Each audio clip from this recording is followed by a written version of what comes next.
जय हिंद स्टूडेंट्स। आज हम लोग 12th क्लास के फिजिक्स का चैप्टर नंबर 10 के अंतर्गत जिसका नाम है तरंग प्रकाश की, उसका लेक्चर नंबर 15 हम लोग देखेंगे। ठीक है, इस हम लोग देखेंगे फ्रिंज चौड़ाई को प्रभावित करने वाले कारक, फ्रिंजों की आकृति और उचित तीव्रता का व्यतिकरण प्राप्त करने के लिए आवश्यक शर्तें। ठीक है, वह देखेंगे फ्रिंज चौड़ाई को प्रभावित करने वाले कारक। फ्रिंज चौड़ाई को प्रभावित करने वाले कारक कौन कौन सा है? तो फ्रिंज चौड़ाई के लिए फॉर्मूला जानते हैं हम लोग। ठीक है,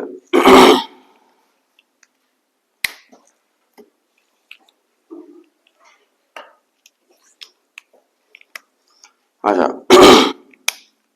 फ्रिंज चौड़ाई के लिए फॉर्मूला हम लोग ये जानते हैं, beta equal to lambda D by small D. Capital D जो है वह पर्दे की दूरी है और स्मॉल डी जो है और फ्रिंजों के बीच की दूरी है। और पढ़िए, अर्थात बीटा प्रोपोर्शनल टू लेमडा। ठीक है, लेमडा क्या है? तरंगदैर्घ्य, अर्थात तरंगदैर्घ्य बढ़ने पर फ्रिंज की चौड़ाई बढ़ती है तथा विरोध मतलब घटने पर घटती है, यही बात बोला गया। अर्थात लाल रंग के लिए तो हम लोग जानते हैं कि सबसे ज्यादा तरंगदैर्घ्य किसका होता है? लाल रंग का होता है। अर्थात लाल रंग के लिए फ्रिंज की चौड़ाई जो होगी बैंगनी रंग के प्रकाश से क्या होगा? फिर अधिक चौड़ी होगी। ठीक है, उसका चौड़ाई जो होगा अधिक होगा किससे? बैंगनी रंग से, क्योंकि उसका तरंगदैर्घ्य अधिक है लाल रंग का। ठीक है, अच्छा अर्थात बीटा प्रोपोर्शनल टू डी। ठीक है, अर्थात स्लिट से पर्दे की दूरी कैपिटल डी अधिक होती है तो फ्रिंज चौड़ाई क्या होगी? अधिक होगी। Beta proportional to 1/d। कला संबद्ध स्रोतों की दूरी, कला संबद्ध स्रोतों की दूरी जितनी अधिक होगा, इसमें कला संबद्ध स्रोतों की दूरी है, ठीक है, जितनी कम होगी, ठीक है, अर्थात स्लिट S1 तथा S2 की फ्रिंज की चौड़ाई, ठीक है, जितनी अधिक होगी उतनी फ्रिंज चौड़ाई का उतनी अधिक होगी। ठीक है, ये वाला कम होगा तो अधिक होगा फ्रिंज चौड़ाई, ये वाला अधिक होगा तो कम हो जाएगा फ्रिंज चौड़ाई। ठीक है, अब फ्रिंजों की आकृति चूंकि S2p - S1p = m लैम्डा दीप फ्रिंज के लिए है। अब S2p - S1p = m + 1/2 × लैम्डा अधिक फ्रिंज के लिए है। चूंकि m तथा लैम्डा अचर है, अतः S2p - S1p बराबर अचर, अतः प्रत्येक फ्रिंज बिंदु P का बिंदु पथ होगा। अर्थात उपयुक्त समीकरण स्पष्ट है कि बिंदु पथ का P का पथ अति परवलय होगा। क्या होगा? अति परवलय होगा। ठीक है, P का पथ कैसा होगा? अति परवलय। देख सकते हैं अति परवलय, जिसकी नाभियां S1 तथा S2 होंगी। जिसकी नाभियां क्या होंगी? S1 तथा S2। अच्छा, यदि पर्दा Z अक्ष के लंबवत है, पर्दा जो है Z के लंबवत है अर्थात YZ तल में है, जैसा कि ऊपर चित्र में प्रदर्शित है, देख सकते हैं, तब फ्रिंजों के आकार के केंद्रीय फ्रिंज को छोड़कर अति परवलय होगा। फ्रिंजों का आकार जो केंद्रीय फ्रिंज को छोड़कर अति परवलय होगा तथा केंद्रीय फ्रिंज Z अक्ष के अनुदिश सरल रेखीय आकार का होगा। Z अक्ष के अनुदिश, ठीक है, सरल रेखीय आकार का होगा।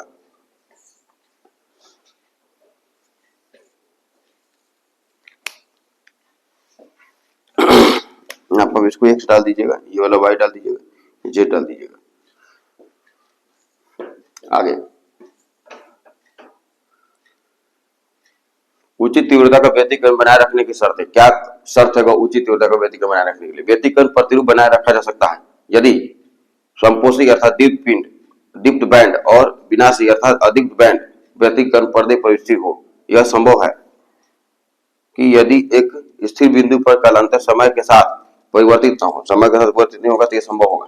एक स्थिर व्यतिकरण प्राप्त करने के लिए निम्नलिखित परिस्थितियां पूर्ण करनी होगी। पहला है, दो स्रोत प्रकाश के कला संबद्ध स्रोत होने चाहिए। कला संबद्ध स्रोत होगा तभी होगा। ठीक है, अगला, दो प्रकाश के स्रोतों को लगातार प्रकाश तरंगें उत्पन्न करनी चाहिए।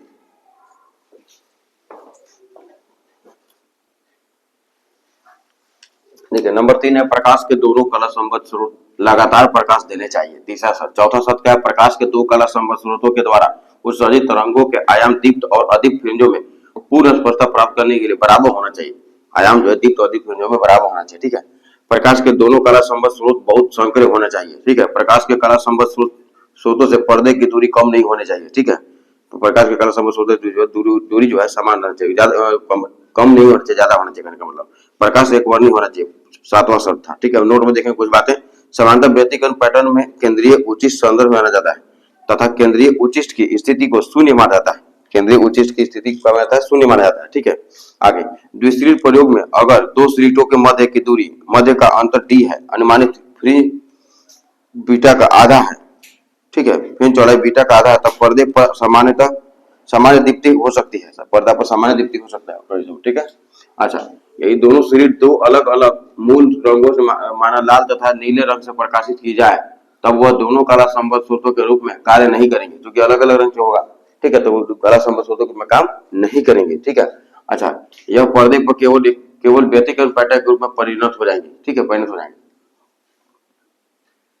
आगे, यदि पर्दे की दूरी बहुत अधिक है तथा द्विस्लिट प्रयोग में श्वेत प्रकाश का प्रयोग किया जाए तब व्यतिक्रम पैटर्न में कुछ तरंगदैर्घ्य अनुपस्थित रहेंगे, क्योंकि सब जो इसका अलग अलग जो तरंगदैर्घ्य के जो रंग का अलग अलग तरंगदैर्घ्य के जो रंग है, ठीक है, वे अलग अलग हो जाएगा, ठीक है, तो उसका उनका तरंगदैर्घ्य जो है उसमें अनुपस्थित हो जाएगा, ठीक है, सबका तरंगदैर्घ्य अलग अलग होता है सभी रंगों का। इसलिए यदि प्रकाश अधिक दूरी चलता है तब कला संबद्ध स्रोत होना आवश्यक नहीं है, ठीक है, अधिक दूरी चलेगा तो कला संभव होना आवश्यक नहीं। विभिन्न प्रकार के प्रकाश के लिए चलित दूरियां भी भिन्न भिन्न हो सकती है, अलग अलग रंग का प्रकाश है तो उसकी दूरियां जो अलग अलग हो सकती है।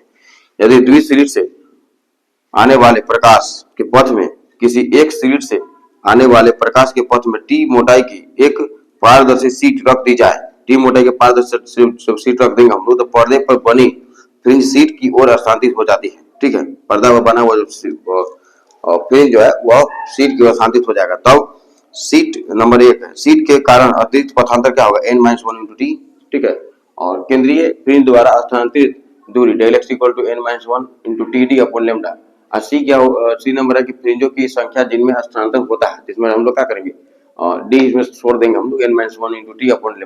या n क्या, n मतलब पर्दा गुना है, डी मतलब पर्दे की दूरी है, स्मॉल डी का मतलब क्या है, सीटों के बीच अंतर है, टी का मतलब है सीट की मोटाई, ठीक है। तो मिलते हैं नेक्स्ट वीडियो में, थैंक्स फॉर वॉचिंग।